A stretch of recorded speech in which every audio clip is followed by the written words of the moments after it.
Jennifer Zeng. I'm sure I didn't pronounce it correctly. Who's going to talk about her book, and her book deals with her being persecuted in China. She's been in a forced labor camp basically because of her belief, not for committing any crime. Yeah, she's going to talk a little more about that. And maybe we're also going to talk a little bit about the Communist Party in China in general. And yeah, so yeah, you probably speak better English than I do, so just go ahead, say something. Hello everyone, my name is Jennifer Zeng and I come from China. I basically started practicing Falun Gong in 1997. Okay, we haven't, wait, I have to interrupt you there because we haven't actually said that yet. You have been persecuted for practicing Falun Gong, and yes. I talked a little bit about Falun Gong in some of my previous videos. Falun Gong is basically Qigong, and that is basically like what, Tai Chi, right? Yeah, pretty much so. Yeah, Falun Gong is, you can say, a very ancient Qigong practice based on 3 principles to follow in your daily life, which truthfulness, compassion, and forbearance, and the 5 sets of exercises to do each day. So in 1992, this practice was introduced to the public, and because of the very obvious health benefit, it's very fast in China, so in only 7 years. So in 1999, the government, however, estimated that the people who were practicing Falun Gong actually outnumbered those of the Communist Party members. So the party, or the then party leader Jiang Zemin, decided to crack down on Falun Gong and launch overwhelming crackdown all over the country. And as a result, I was arrested 4 times and then ended up in the labor camp. That's basically my story in short. You were arrested 4 times. Yes. So how did this happen? You were practicing in a park. You were practicing the exercises, and the police came and arrested you. Basically, does it work like that? It's 4 times, 4 different situations. The first time was actually 2 days before the official crackdown started. We heard about that there was going to be a crackdown. So with some other fellow Falun Gong practitioners, I went to the government compound in Zhonglanhai to appeal. We wanted to ask the government to reconsider the decision, but ever since we actually see any leader, we were arrested on the street. Bus full of people arrested on the same day and then detained in the sports center with thousands of other Falun Gong practitioners for 1 day. So that's the first arrest. So basically, you were detained in a sports stadium. Yes, and, yes. And that was why? Because the prisons were already full with other people they arrested. At that stage, that's the 20th July 1999. The crackdown, the official crackdown, hasn't started yet.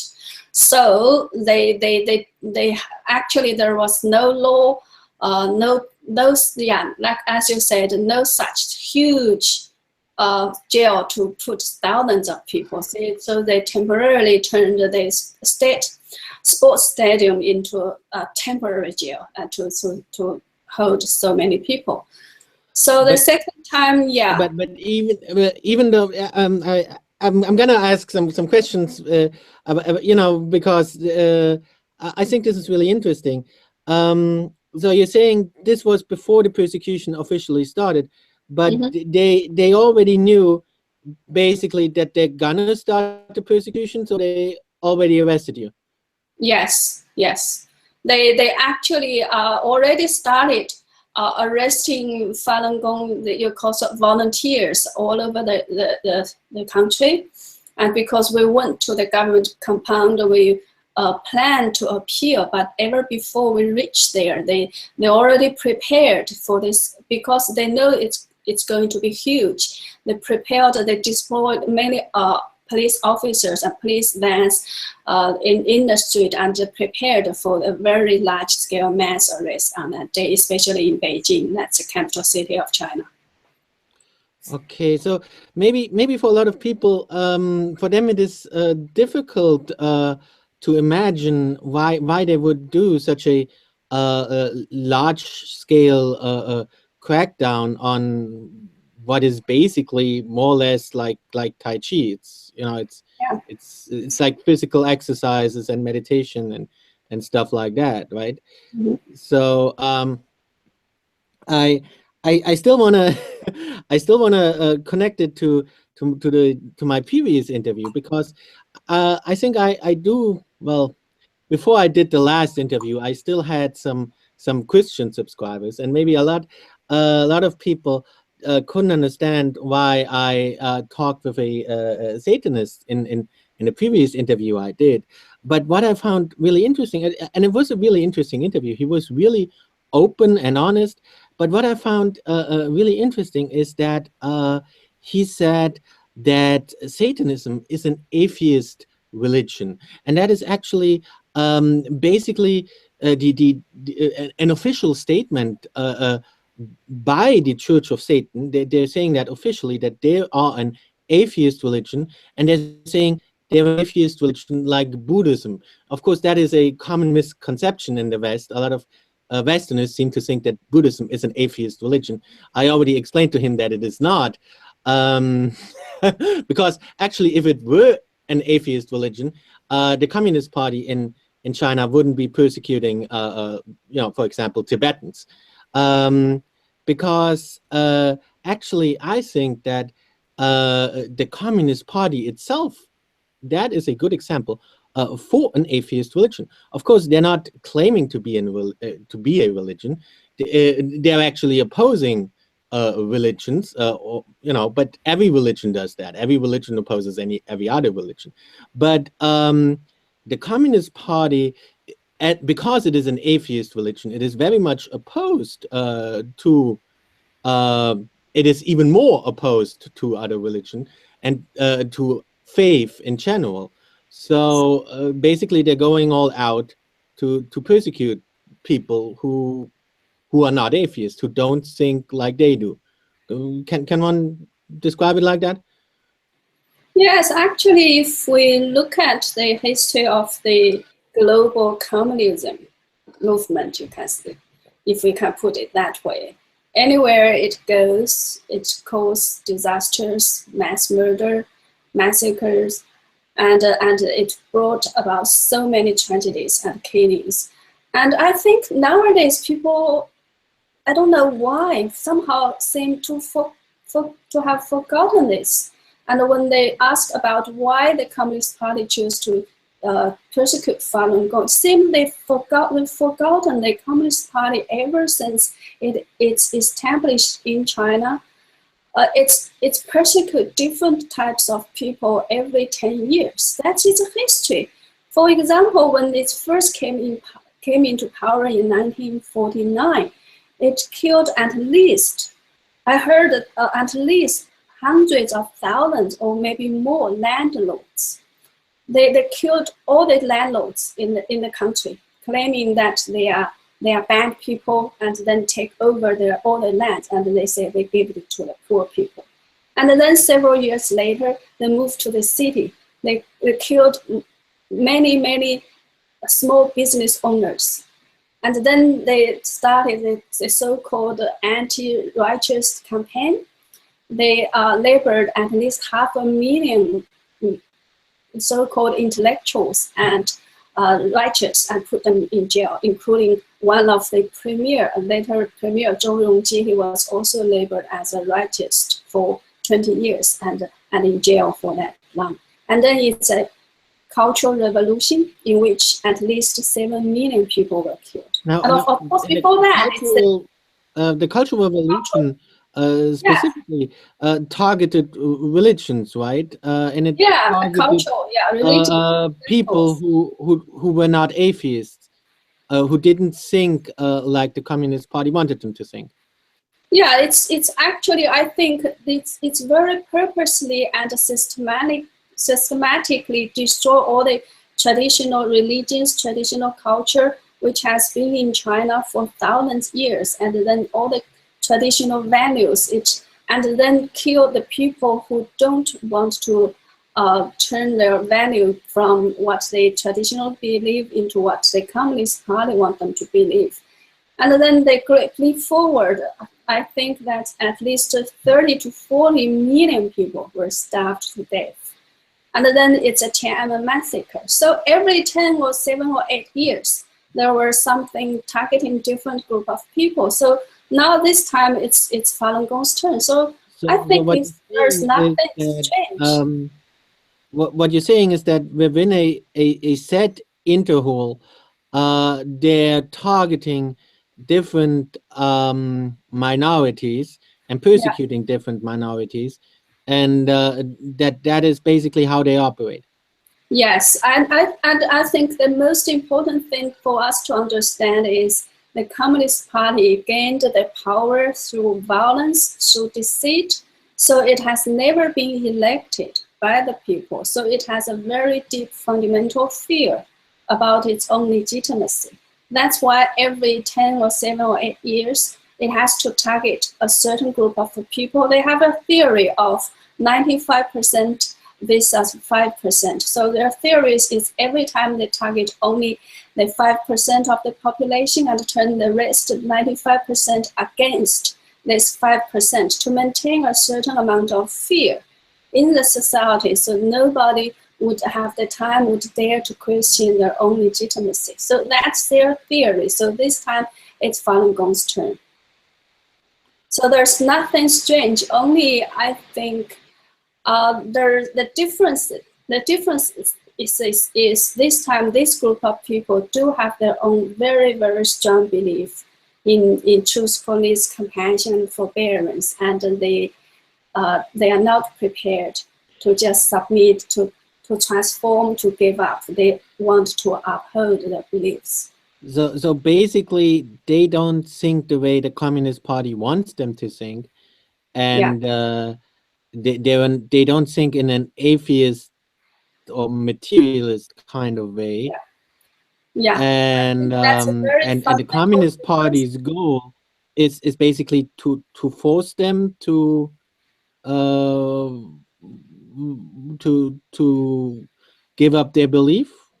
Yes, the Communist Party, because they, number one, they are atheism, and number two, I think after Cultural Revolution, everybody in China saw the disaster, saw the damage it brought to the China. So nobody actually really believed in communism anymore, and nobody believed that we are going to achieve communism. So the party wanted people very much to run after money, run after material interest. If you run after those things, it is very easy for them to control you. You know, if you care about money, you can be bought over by money. Because it is Yeah, also it is a state economy, so they basically yeah. control all the money to begin with. Yeah, so they are, I think they were very uneasy that this group of people are pursuing something spiritual, not material, and they are believing in truth, compassion, and forbearance instead of money. So they regard, if they don't believe in money, we can't control them. If we can't control them, we have to get rid of them. That's a very, they always use this kind of logic to deal with things inside China, and that's why the tragedy happened. So before the persecution started, you were doing the Falun Gong exercises in public parks in China? Yeah, yes. Every day we went to the park in the early morning. Every day 2 hours exercises. Then everybody went to work. Just very normal life. But suddenly one day the crackdown happened, and then the huge overwhelming propaganda campaign, and every TV, newspaper, radio channels, all full of propaganda against Falun Gong, and they arrested many volunteers, assistants, and whoever they think are the leaders inside Falun Gong, and suddenly the country is enveloped in terror, and everybody knows this is huge, and you have to give up. If you don't, you end up in jail or be killed, or you lost your job. You won't be able to enjoy a normal life anymore. That's everybody understood right away. So basically, the persecution escalated more and more, and in the end, you were sentenced to forced labor. Yes, initially they thought if they put us in jail and imprison us for 10 days, 1 month, that would be enough to scare us and to have us give up. But this is a belief. We practiced it for many years, and we understood it is the truth, and there is no reason we give up it. Especially for me, I had very, very poor health before I practiced Falun Gong. I regarded I have Falun Gong as having given me a second life and have saved my life. Of course, I would not give up. And so, yeah, the persecution escalating. They put us in labor camp, and then long sentencing.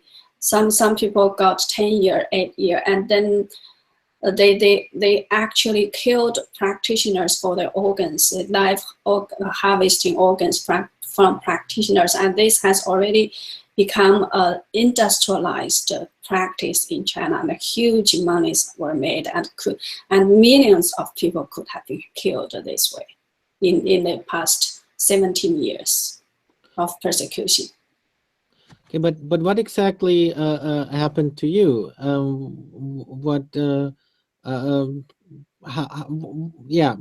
If you want to talk about it, how did you end up in a labor camp? The first time when I was actually fast asleep, 2 o'clock in the morning, the police suddenly knocked at my door and just took me away without any explanation. Only after 1 week, the police showed me a piece of paper. That was actually a letter I wrote to my mother-in-law to explain to her why I choose to practice Falun Gong and why Falun Gong is good, why I don't want to give up. The internet police actually intercepted that email while it was sending out. So because of this email, they illegally intercepted it. And then because of this email, I was given a so-called 1-year labor camp sentence. Actually, they call it a sentence, but it's not. It's more correct to call it a decision, because it's administrative punishment. It's not.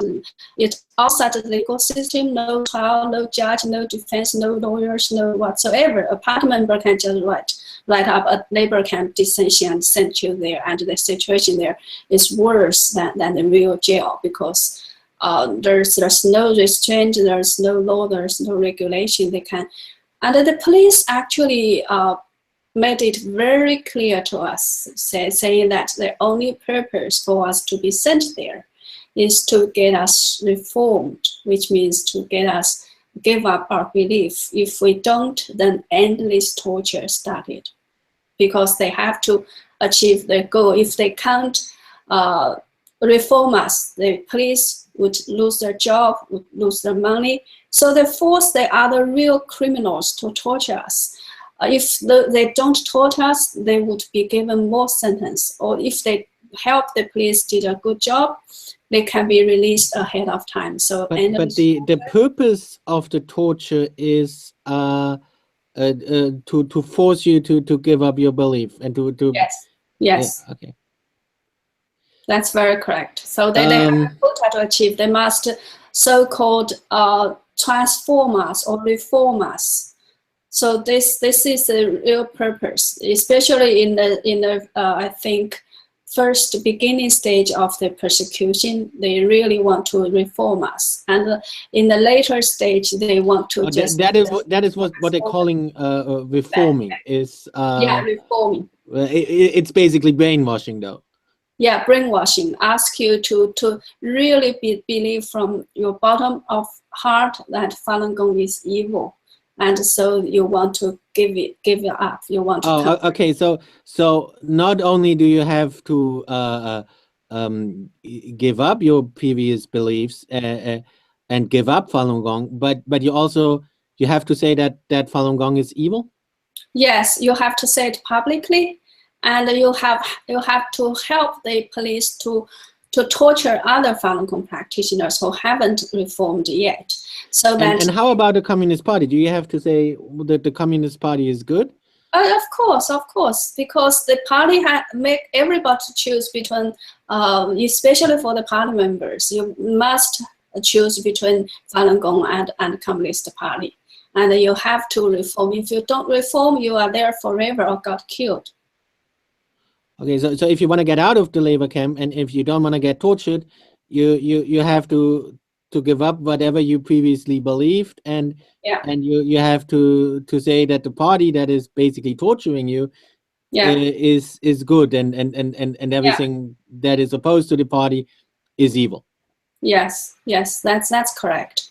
Sometimes, it's developed very ridiculous stage. Sometimes on the public train, they want to distinguish who are Falun Gong practitioners, who are not. So what they do, they ask somebody to say bad words, curse people, dirty words. If that guy refuses, they say, oh, this guy must be a Falun Gong practitioner. Because Falun Gong practitioners believe in truth, compassion, forbearance. They don't just curse people. They don't use dirty words. They don't smoke. They don't have any bad habit.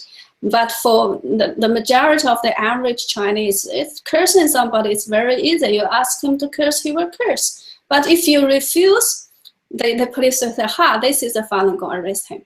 That's how they distinguish. They try to stop Falun Gong practitioners from all over the country to go to Beijing to appeal for Falun Gong. That's one of the many methods they use to distinguish who is a Falun Gong practitioner, who is not.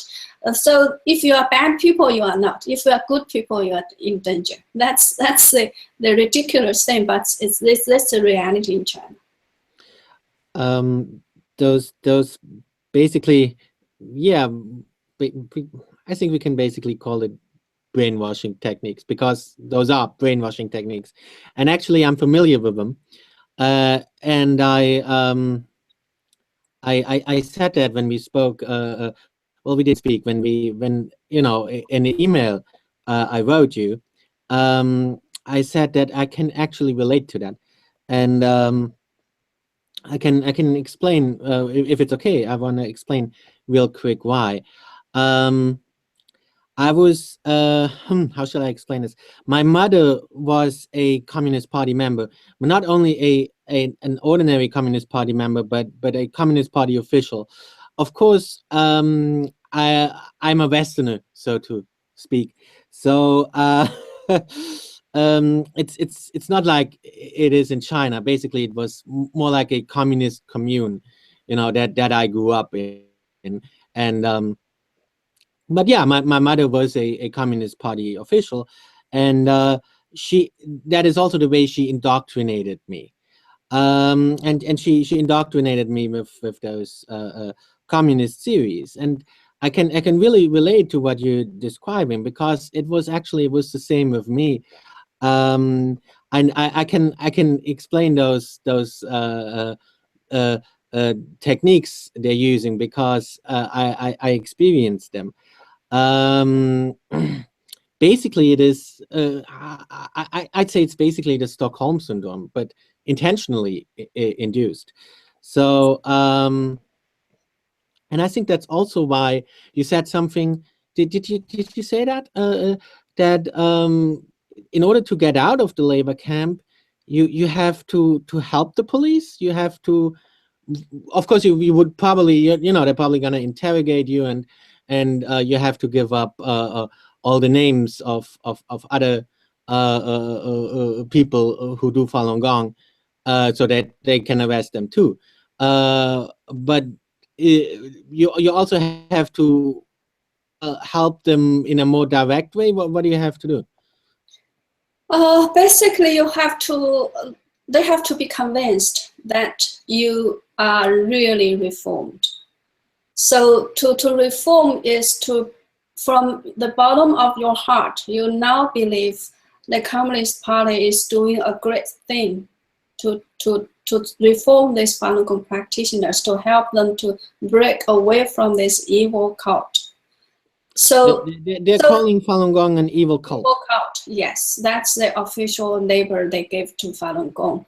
So from your speech to your thought to your behavior, you must to prove that you really believe, you identified with the party's idea. So whatever is helpful for the party to reform other Falun Gong practitioners, you must show to them that you are very willingly help them doing all that.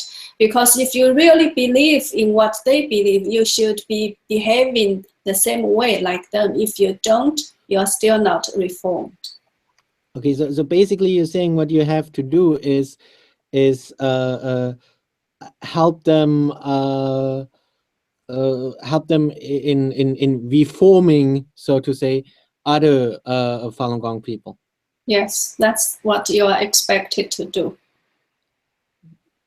That is very consistent, and I think, you know, I think that is part of the brainwashing, because that's basically how brainwashing works. Because what happens is you feel very guilty, but of course everybody or most people would act that way because they're forced to, right? So the goal here is, how shall I explain this? If you're imprisoned, or if, you know,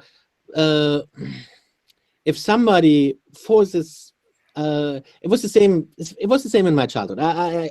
Maybe I can explain it with my childhood. It's a bit difficult to explain, and it's a difficult topic. If it's difficult for you to talk about it, just say so, and we're not going to talk about it. Is it okay to talk about it?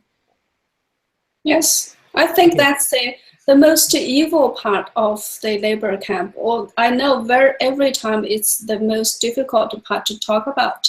But if you don't talk about this part, if you don't understand to what extent they can drive people into the very edge of collapse, you won't understand how evil this persecution really is. You know, the persecution, physical persecution, to me at that stage is nothing, because even if you got tortured physically, in your mind, in your spirit, in your heart, you stay who you are. But they want to grab away your moral values, your spirit, and the very essence of what makes a human being a human being.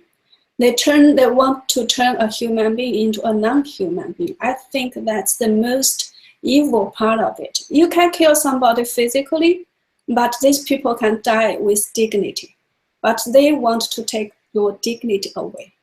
That's, I think, the most evil part of this persecution.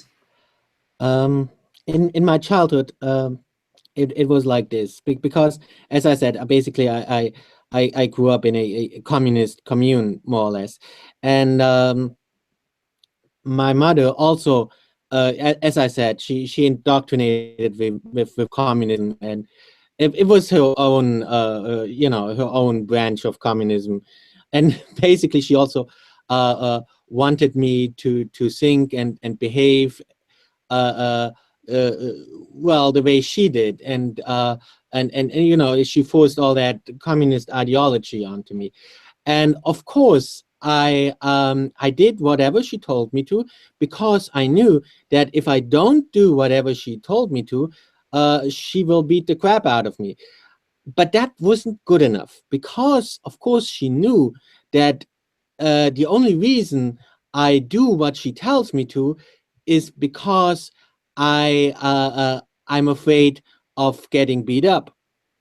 So that's, in her mind, that's not good enough, because she knows as soon as I'm outside of her influence, as soon as I grow up and she's no longer there to beat me up, I will no longer do what she forces me to do. She can only force me to do what she wants me to do, as long as she as long as she can threaten me with beating me up, and I'm only doing it because I'm afraid, not because I'm really convinced. So what she wanted to do is make me really convinced. So how do you do that?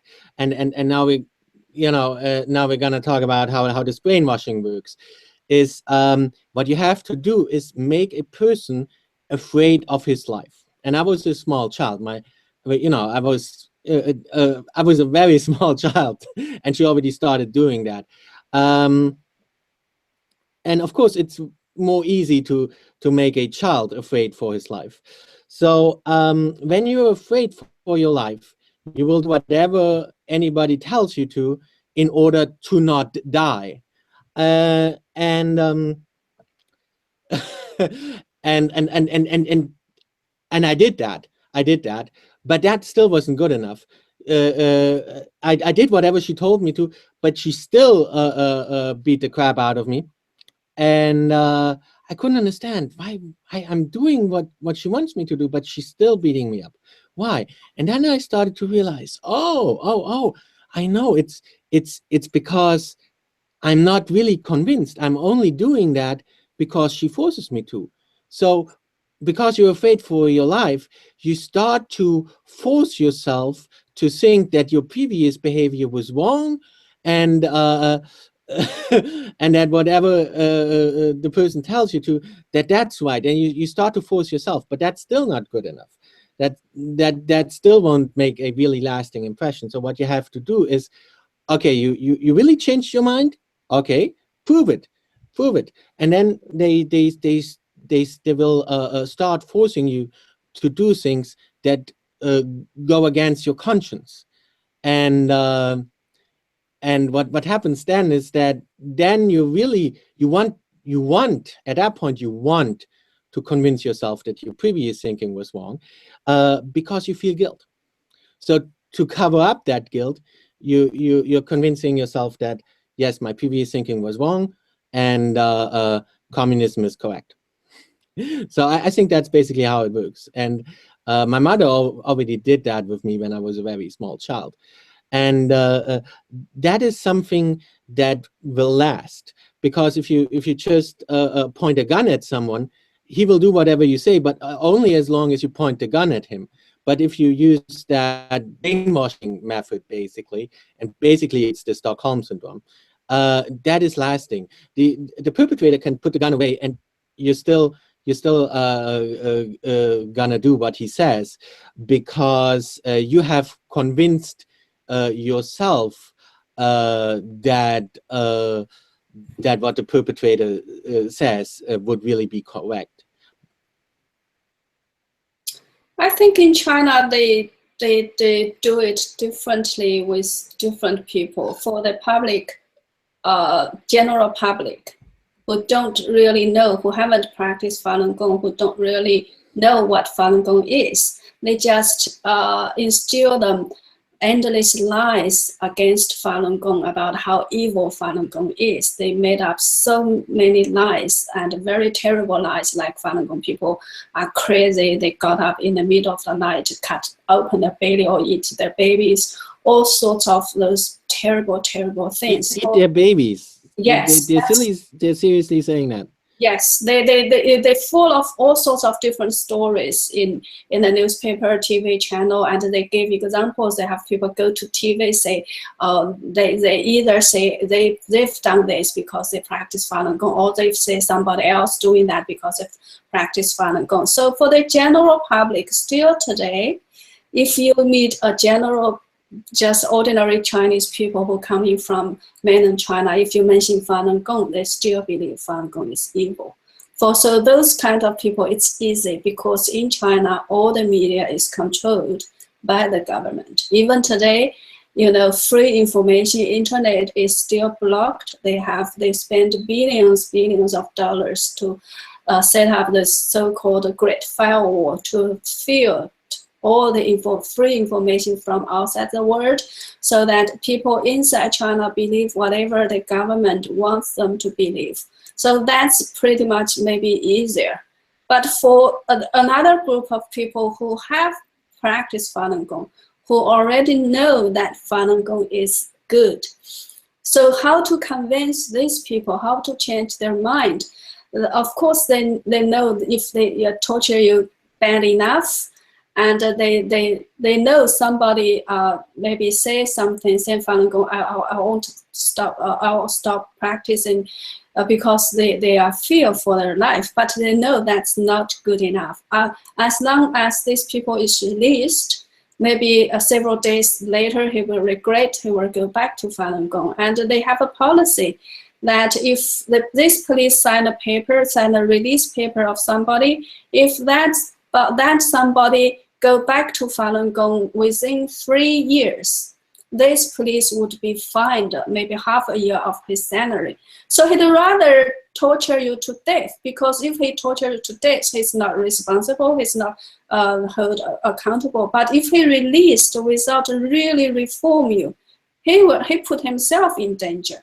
So the police, yes, they're punishing the police if yes, if they release someone and that one changed back to Falun Gong, that police got punished very, very badly. So that's why they'd rather torture you to death. So if they can't convince you with violence, later on they develop a very cruel method that is sleep deprivation. As long as you don't reform, no sleep at all. So the longest period I was aware of when I was in the labor camp is 15 days, 15 nights. You were awake for 15 days? Yes, they keep you awake. How did they accomplish that? They have people in turn watching you. If you want to drowsy or you fell asleep, they beat you up, they shock you with the drum pattern to make sure you are awake. And then so many people collapsed because of that, and so many people actually were driven into insanity. They were no longer themselves. So whatever you tell them, they've already mad because of the sleep deprivation. They'd rather torture you into that kind of state. Otherwise, as long as you don't practice Falun Gong, that's okay with them. So if they can't torture you to death, they're driven you into insanity. That's the sleep deprivation is the main method used later on. When I was first there, they used electric baton, they beaten us up, they convinced us with twisted theories. They made up, mixed this and that just to try to convince us from the theory that Falun Gong is evil. And then they found those things doesn't work. Then they adopted the sleep deprivation method, and which they found really worked very well. So that's how evil the whole system is. So every people have different situation, but the sleep deprivation, I think, really break many people down.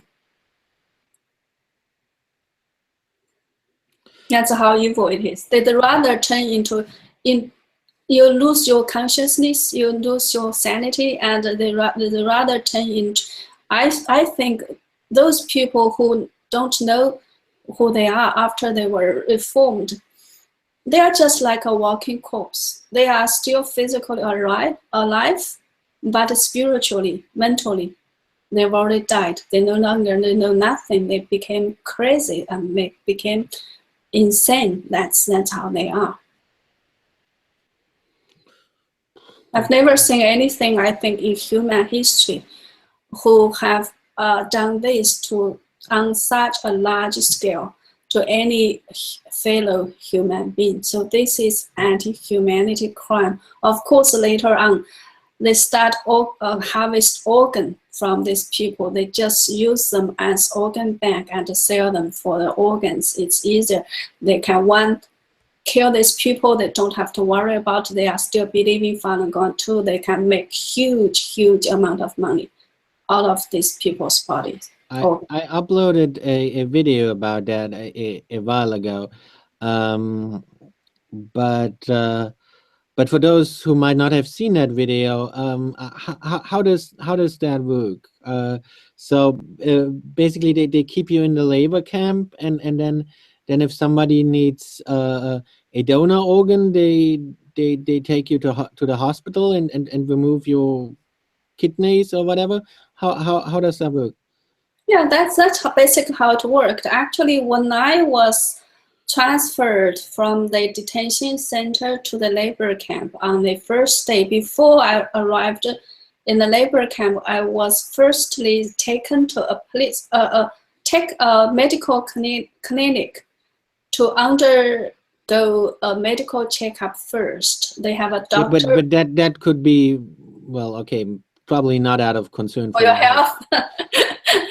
It's yeah. Okay, I was naive in the beginning to believe it is for my health, but obviously the doctor asked very, very carefully what kind of medical history you have. For me, I had hepatitis C before I practiced Falun Gong. They carefully record everything on my file. And then 1 month later, when I was already in the labor camp, we were again taken to a huge hospital. And this time we were given a more thorough physical checkup, including X-ray. So at that stage, I couldn't figure out why on the one stage they torture us to death. But on the other hand, they spend so much effort, so much money to check our physical status, and also inside the labor camp, everyone got blood test, but we were never told the result of the test, and we were never told what's the purpose of the test. Only years later, after I was released and I heard about this, I recall actually what they did to me when I was in the labor camp, and also sometimes the police threaten us. If you don't reform, you are going to be sent a place where as soon as you were there, somewhere in the west, north China, you would never dream of going out. So actually they've already started this, only of course we weren't told. So basically how it happened is, yes, everybody, including myself, was blood tested inside the labor camp. So of course they store our data, our blood type, tissue type, whatever data that they're needed for the organ match in the computer system. And if anybody from anywhere want an organ, they do a search inside that huge database and find a match, and then kill that person on demand. That's why they can promise, they really promise on their website, they can find a match for you within 2 weeks. In the whole world, it doesn't work like this way, because if you just wait for somebody to accidentally die and then that guy match you, it needs on average years or sometimes more than 10 years to wait for a match. But in China, you can find a match within 2 weeks, and sometimes you can pre-schedule a heart transplant. Everybody have some medical knowledge, a heart can survive only maybe hours after the death of this person. So you can never pre-schedule a heart transplant, because you don't know when this person is going to die. But in China, they pre-schedule a heart transplant before you ever go to in China. That's why a very prominent doctor in Israel realized something must be terribly wrong, because he had a patient in Israel who was waiting for a heart for a year without getting anything. And someday this patient suddenly told him, I'm going to Shanghai to get a heart transplant, and my surgery was scheduled on such and such a day.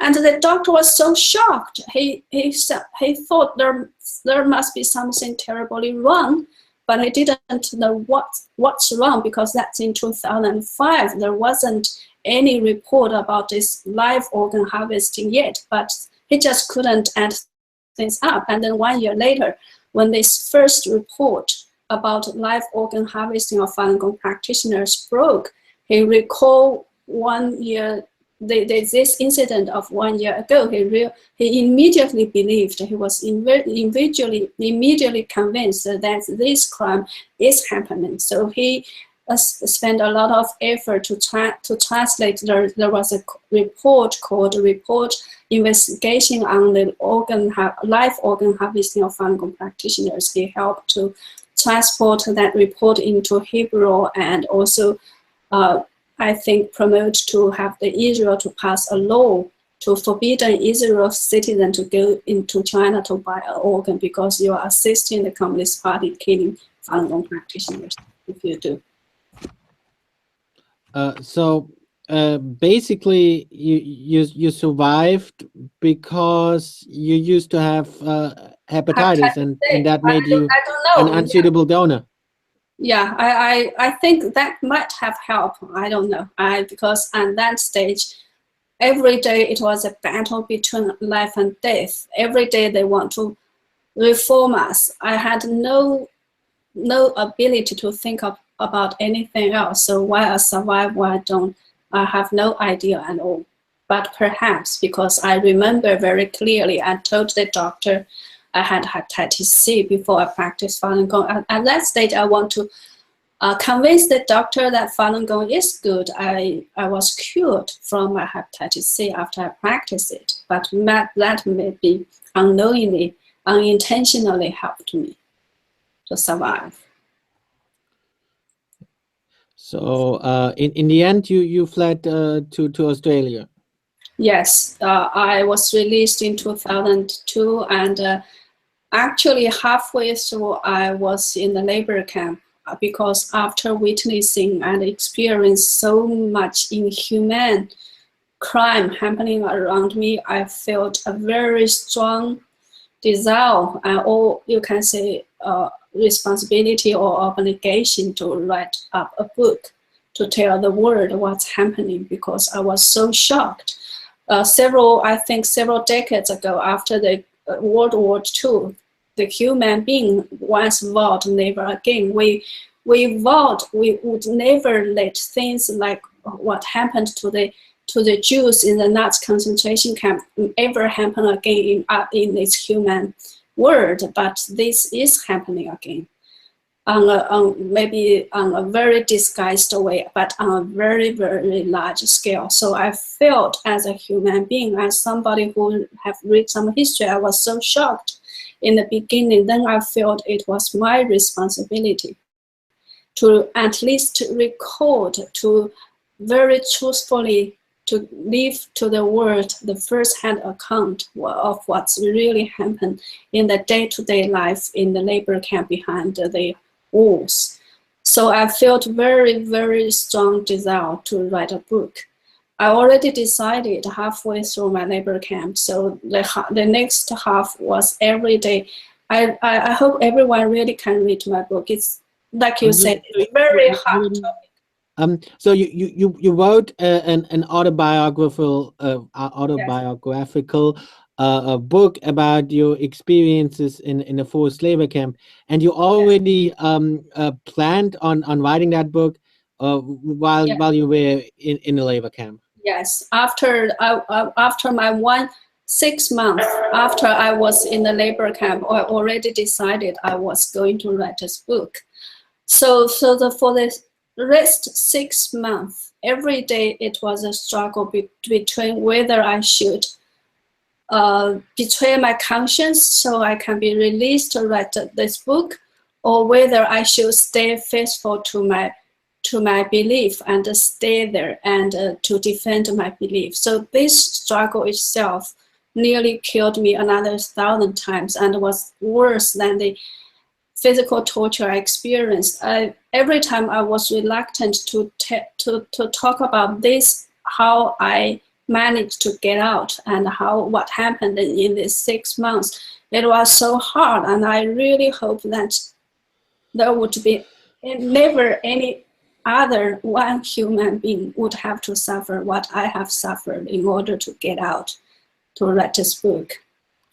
But luckily for me, I survived. I escaped to Australia, and I was able to finish my book and publish it in both Chinese and English. And that, as far as I know, is the first and maybe so far the only one still written by a Falun Gong practitioner who really have been into the labor camp and about what's really happened. I think it's very important for the human being to really understand what's happening today. Your book is called Witnessing History, right? Yes. And I already put the link to Amazon in the description. Thank you very much. Yeah, I read your book, but it was I read it when it came out, so it's a couple of years back.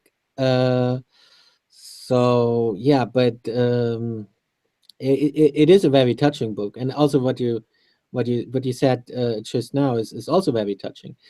I told you before we started going live that once I already spoke to somebody else who has also been in a Chinese labor camp, and I did an interview with her for a German radio station. That interview is on my German channel for those who speak German, and what surprised me a lot is that she was very calm during the interview, and she was able to talk about all the aspects of the torture and the terrible things she has experienced, because she actually experienced very similar things to what you're describing. She was describing very similar things, and I was amazed, how she was able to do that, because at that time I wasn't yet able to do that, because as I just said, I also had a very difficult childhood. Maybe it wasn't as extreme as it was, it's not as extreme as in a labor camp, but I was also afraid for my life. And at that time I wasn't yet ready to talk about that. So I was really amazed that she was able to speak about that. Most people would probably repress it, but what I noticed is afterwards, after we did the interview, we were still, because I knew her, and I knew her because she was in Germany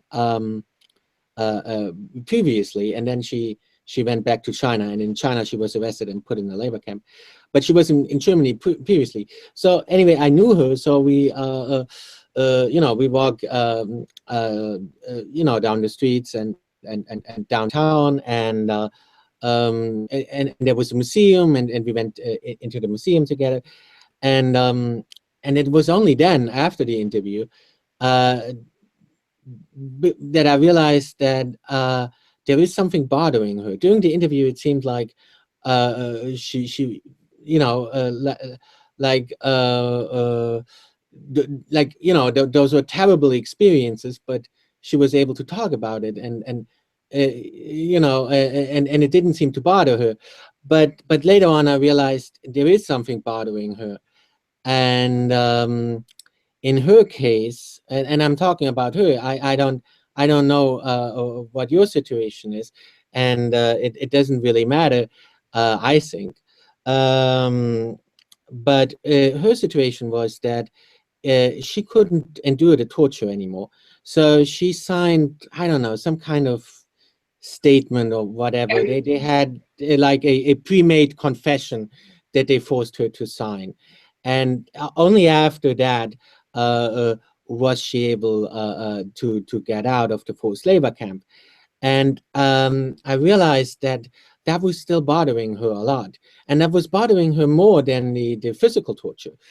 And so uh, I don't think I ever told her that, but I would like to tell her that it is really important to you know, to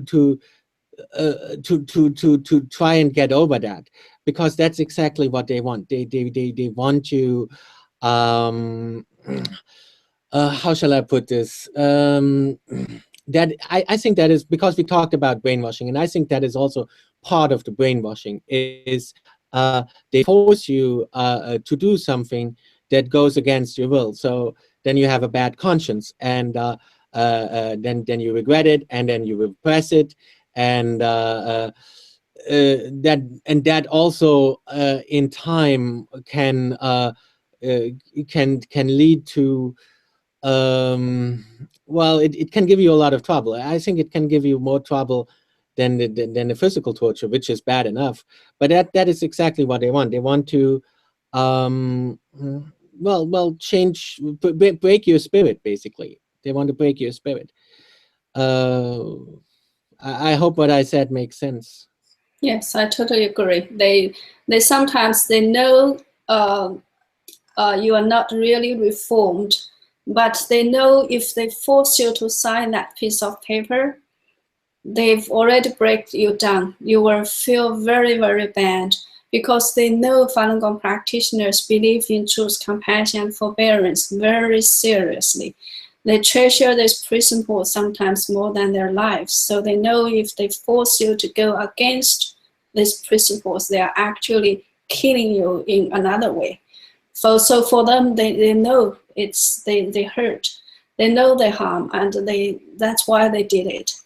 So I totally agree. As Falun Gong practitioners, although it is bad enough to have been forced into that kind of situation, but that's how I convinced myself.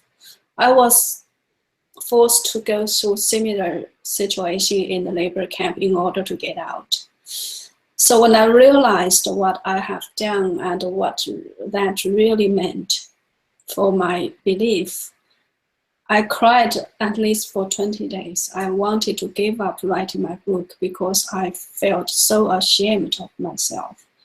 I couldn't. Yeah, what I was trying to tell you is that you must not do that. You must not,